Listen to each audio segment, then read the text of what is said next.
Award ceremony organise की गई थी। वहां आसपास कई सारे बिजनेसमैन एंड विमेन उस बड़े से ग्रैंड हॉल में मौजूद थे। वहां पोडियम लगाया गया था जहां बिजनेस से रिलेटेड अवार्ड्स दिए जा रहे थे। वहां के ऑर्गेनाइजर ने मीडिया को अलाउ नहीं किया था, जिस वजह से वहां मीडिया या रिपोर्टर्स नहीं थे। हॉल के पोडियम के आसपास काफी ज्यादा चहल पहल थी। सभी एक दूसरे से उस अवार्ड फंक्शन के सबसे बड़े award business of the year के बारे में बात कर रहे थे कि ये अवार्ड किसे मिलेगा। वहीं सबसे ज्यादा सबको सिर्फ एक बिजनेस टाइकून का इंतजार था। अंदर काफी शानदार डेकोर किया गया था और उस पोडियम के नीचे राउंड शेप चेयर लगाई गई थी जहां बिजनेस वर्ल्ड के सभी बिजनेसमैन और विमेन बैठे हुए थे और सभी इस समय अवार्ड सेरेमनी के उस चीफ गेस्ट का इंतजार कर रहे थे जिसे आज best businessman of the year से नवाजा जाने वाला था। वहां बैठे कुछ बिजनेसमैन अपनी अपनी फैमिली के साथ आए हुए थे और उन सभी के चेहरे पर उस एक इंसान से मिलने की एक्साइटमेंट दिख रही थी जो कि अभी नहीं आया था। तभी पोडियम पर ऑर्गेनाइजर हेड आते हैं जो माइक से कुछ अनाउंसमेंट करते हुए बोले, लेडीज एंड जेंटलमैन, मुझे ये बताते हुए खुशी हो रही है कि जिसका आप सबको इंतजार था वो आ चुके हैं। उनकी ये बात सुनकर सभी तालियां बजाने लगे। कुछ तो शायद आज उस इंसान से मिलने वाले थे और आज उसे इसी के लिए बिजनेसमैन ऑफ द ईयर का अवार्ड मिलने वाला था जो हर बिजनेसमैन का सपना होता था। तभी कुछ शोर गेट की तरफ से सुनाई देने लगा और सभी गेट की तरफ देखने लगे जहां इस समय काले कपड़ों में ट्रेन्ड बॉडीगार्ड सबको साइड कर रहे थे। उन्हीं के बीच एक इंसान जिसने ब्लैक कलर का टैक्सीडो सूट पहन रखा था, आंखों में ब्लैक शेड्स थे जिन्हें वो अब उतार रहा था और उसकी आंखें इस समय बिल्कुल इमोशनलेस थीं और इस समय उसके हाथों ने एक लड़की का हाथ पकड़ रखा था जिसने इस समय ब्लैक कलर की डायमंड शेड साड़ी पहन रखी थी और लाइट मेकअप कर रखा था जिसमें वो लड़की काफी ज्यादा खूबसूरत लग रही थी। वहीं उस इंसान की गोद में इस समय एक छोटा सा लड़का था जिसकी उम्र करीब 1-1.5 साल की लग रही थी और उस समय उस लड़के ने भी बिल्कुल ब्लैक कलर का टैक्सीडो सूट पहन रखा था और उसकी आंखों में इस समय अलग ही शाइन थी, पर उसके छोटे से चेहरे पर कोई भाव नहीं दिख रहे थे और वो इस समय एकटक वहां सभी को घूर रहा था। तभी वो लड़की जो थोड़ा इन सब लाइमलाइट से अनकंफर्टेबल हो रही थी, वो धीरे से उस इंसान से बोली, दानिश, क्या ये लोग इसी तरह हमें घूरेंगे? वो कपल जो कोई और नहीं, दानिश और अंतरा थे और इस समय दानिश की गोद में दक्ष था जो कि अब पूरे 1 साल 3 महीने का हो चुका था और अब उसका फेस दानिश से और भी ज्यादा सिमिलर होने लगा था। वो चुपचाप उन सबको देख रहा था। वहीं दानिश ने अंतरा का हाथ पकड़कर अंदर ले जाते हुए एक ठंडी नजर अपने गार्ड्स पर डाली जिसे देखकर गार्ड्स तुरंत समझ गए वहां मीडिया वाले नहीं थे और जो बिजनेस वर्ल्ड से रिलेटेड लोग थे उन्हें दानिश की शादी के बारे में पता था, जिस वजह से सब उन्हें देख रहे थे क्योंकि उन्होंने कभी दानिश ओबेरॉय की बीवी और बच्चे को नहीं देखा था। वहीं अंतरा आसपास के लोगों को देखती है जो उन्हें ही देख रहे थे। अंतरा ये देखकर तुरंत अपना सर नीचे करके बोली, दानिश चलिए, सब हमें देख रहे हैं। उसकी बात सुनकर दानिश ने अपनी टेढ़ी नजर सभी के ऊपर डाली तो कुछ ही देर में सभी अपनी नजरें नीचे कर लेते हैं। दानिश की सर्द नजरें ही काफी होती थी उन सब के लिए। वहीं ये देखकर अंतरा दानिश को घूरने लगी जो उसे देखकर टेढ़ा मुस्कुराते हुए उसके साथ अंदर जा रहा था और वो दानिश को घूरते हुए अपना सर हिलाती है। वहीं अंतरा की नजरें जब दानिश की गोद में दक्ष पर गईं, तब वो शर्म से अपनी नजरें नीचे करके बोली, दक्ष देखिए हमें कैसे घूर रहा है। आप भी ना, अब दक्ष बड़ा और समझदार हो रहा है, वो छोटा नहीं रह गया। अंतरा की बात सुनकर दानिश अब दक्ष को देखने लगा जो इस समय उसी को अपनी आंखें छोटी करके घूरे जा रहा था।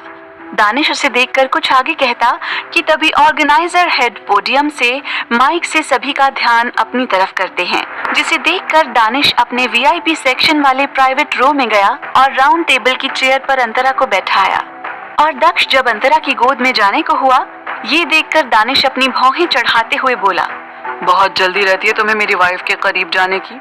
दक्ष दानिश की बात सुनकर उसे घूरते हुए धीरे से अटकते हुए बोला,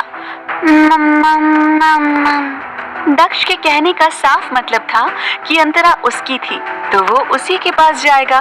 दानिश उसकी बात सुनकर उसे वापस से अपनी गोद में लेकर स्टेज की तरफ अपने कदम बढ़ाते हुए टेढ़ा मुस्कुराकर बोला, वो सिर्फ मेरी है और मैं अब ज्यादा तुम्हें उसके करीब नहीं जाने दूंगा।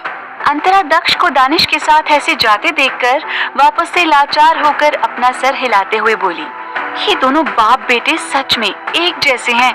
दोनों मेरे लिए एक दूसरे से हर वक्त लड़ते रहते हैं। उफ। ये कहते हुए अंतरा मुंह बना लेती है। वहाँ ऑर्गेनाइजर हेड ने अवार्ड हाथ में लेकर दानिश को स्टेज पर इनवाइट किया, जिसे सुनकर दानिश अपने एरोगेंट वे में चलकर स्टेज पर गया। अंतरा अब दक्ष और दानिश को एक साथ स्टेज पर देख प्यार से स्माइल करने लगी और दक्ष दानिश की गोद में था और एक टक उन सभी लोगों को घूरे जा रहा था जो उसे ही देख रहे थे। वहीं मौजूद सभी बिजनेसमैन को पता था कि दानिश ओबेरॉय एक हस्बैंड और अब एक फादर था, पर दक्ष को वो सब पहली बार देख रहे थे, जिस वजह से उनकी नजरें उन दोनों पर से हट नहीं रही थीं, जो बिल्कुल एक जैसे इस समय लग रहे थे। सभी बिजनेसमैन दानिश को अपना आइडियल के तौर पर देख रहे थे।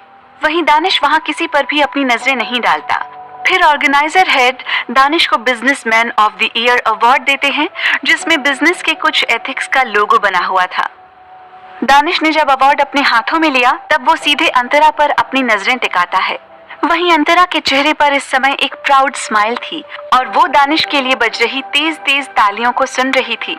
वहीं दक्ष जब दानिश के हाथ में कुछ बड़ी सी चीज देखता है तो वो उसे पकड़ने लगता है, जिसे देखकर दानिश ने उसके हाथों में वो अवार्ड ठीक से होल्ड करवाया, जिसे पाकर दक्ष के चेहरे पर हल्की सी स्माइल आ गई और वो उस अवार्ड को ध्यान से देखने लगा। दक्ष 1 साल और 3 महीने का था और वो बाकी बच्चों से काफी ज्यादा शार्प माइंडेड था। उसके अंदर दानिश के गुण थे, जिससे कि दक्ष काफी ज्यादा एक्टिव था। अंतरा दक्ष और दानिश को एक साथ देखकर सुकून से खुद से बोली, हाय मेरी छोटी सी फैमिली। अंतरा के चेहरे पर खुशी थी, दक्ष भी खुश लग रहा था और अब वो उस अवार्ड को अपने छोटे से मुंह में भरने की कोशिश कर रहा था। वहीं दक्ष को ऐसे कीमती अवार्ड के साथ खेलता देखकर सभी उसे देखने लगे। वहीं दानिश बिना इमोशन कुछ शब्द अंतरा को देखकर बोला, ये अवार्ड मैंने हासिल किया है सिर्फ तुम्हारी वजह से, सिली गर्ल। दानिश की ऐसी बात सुनकर सभी एक बार फिर अंतरा को देखते हुए तालियां बजाने लगे। पूरा हॉल तालियों से भर गया। वहीं अंतरा के चेहरे पर बड़ी सी स्माइल थी। वहीं नीचे कुछ लोग बातें करते हुए एक दूसरे से बोले, दानिश ओबेरॉय का बेटा बिल्कुल दानिश ओबेरॉय के जैसा ही है। तुम सबने देखा नहीं वो कैसे सबको घूर रहा था, और तो और वो अवार्ड से भी खेल रहा था। और दानिश ओबेरॉय इतना प्यार करते हैं अपने बेटे से कि उन्होंने इतना बड़ा अवार्ड अपने बेटे को खेलने के लिए दे दिया। मैं होता तो कभी ना देता। आखिर इसी अवार्ड के लिए इतनी मेहनत जो कर रहा था कई सालों से। उसकी बात सुनकर और भी लोग हामी भरते हैं। वहीं अंतरा जो ये सब सुन रही थी वो दक्ष को देखती है, जो अवार्ड के साथ खेल रहा था, और फिर उसकी नजर दानिश पर गई, जो बिना इमोशन वहां खड़े ऑर्गेनाइजर हेड से कुछ बात कर रहा था। अंतरा ये देखकर छोटी सी स्माइल करने लगी और उनकी बातों को इग्नोर कर देती है। वहीं दानिश ऑर्गेनाइजर हेड से कुछ बात कर रहा था, तभी ऑर्गेनाइजर हेड दक्ष को अपनी गोद में बुलाते हुए अपने हाथ को बढ़ाते हैं, जिसे देखकर दक्ष दानिश के सीने पर अपना सर रखते हुए ऑर्गेनाइजर हेड को घूरने लगा। ऑर्गेनाइजर हेड ये देखकर समझ गए कि उसे एक छोटे बच्चे ने पूरी इंसल्ट के साथ उसे मना कर दिया था, जिसे देखकर वो तुरंत अपना हाथ पीछे करते हुए स्माइल करके बोले, मिस्टर दानिश, आपका बेटा वाकई आपके जैसा ही है और इसे देखकर लगता है कि इन फ्यूचर हमें आपके ही जैसे बिजनेस वर्ल्ड का एक नामी सितारा मिलेगा। दानिश उनकी बात सुनकर बिना भाव के दक्ष को ध्यान से देखने लगा, जो उससे अब लिपटा हुआ था और अपने नन्हे हाथों में अवार्ड को अच्छे से पकड़ रखा था। दानिश ये देखकर ऑर्गेनाइजर हेड से एरोगेंट आवाज में बोला, ये अपना फ्यूचर खुद डिसाइड करेगा, इसलिए हमें इस बारे में अभी से कोई बात नहीं करनी चाहिए। दानिश के जवाब को सुन वो ऑर्गेनाइजर हेड फिर आगे कुछ नहीं बोला और हंसते हुए फिर शांत हो गया। दानिश उसके बाद दक्ष को गोद में लिए सीधे नीचे अंतरा के करीब चला गया और दक्ष को चेयर पर बैठाकर खुद अंतरा के बिल्कुल करीब बैठकर उसकी खुली कमर पर अपने हाथों को रख दिया। अंतरा इतनी जल्दी कुछ समझ नहीं पाती और वो दानिश की इस हरकत पर उसे आंखें दिखाते हुए ना में सर हिलाती है। दानिश ने तिरछा मुस्कुराते हुए वेटर को बुलाया और उससे ड्रिंक लिया। अंतरा ने सॉफ्ट ड्रिंक ली और दक्ष को देखने लगी, जो इस समय उस अवार्ड से खेलने में ही बिजी था। अंतरा स्माइल करते हुए प्यार से दक्ष से बोली, दक्ष, क्या आपको ये पसंद आया? दक्ष अंतरा की आवाज सुनकर उसकी तरफ देखता है और स्माइल करके हाँ में सर हिला देता है। दक्ष अंतरा की बातों को समझ जाता था और वो जवाब भी देता था। दक्ष की बात सुनकर अंतरा स्माइल करने लगी। तभी कुछ बिजनेस वर्ल्ड से रिलेटेड लोग दानिश को कांग्रेट्स करने के लिए आए। दानिश का ऑरा सर्द हो गया और वो एक नजर अंतरा को देखते हुए अपनी जगह से उठकर अंतरा से दूर हो गया, जिससे फिर सभी उस तरफ चले गए। वहीं अंतरा ये देखकर मुंह बनाते हुए बोली, ये दानिश भी ना हमेशा जल कुकड़े ही रहेंगे। दानिश उन सभी से बिना इमोशन के बात कर रहा था कि तभी उसकी नजर अंतरा पर गई और उसे देखकर दानिश की पकड़ अपने वाइन ग्लास पर कस गई। वहीं अंतरा के पास इस समय एक बिजनेसमैन आया हुआ था जो स्माइल करते हुए उससे बात करने की कोशिश कर रहा था, पर अंतरा उससे ठीक से कोई बात नहीं कर रही थी क्योंकि वो अब तक दानिश को समझ चुकी थी, जो उसके किसी से बात करने भर से पागल हो जाता था। अंतरा उस इंसान से जबरदस्ती मुस्कुराते हुए बात कर रही थी।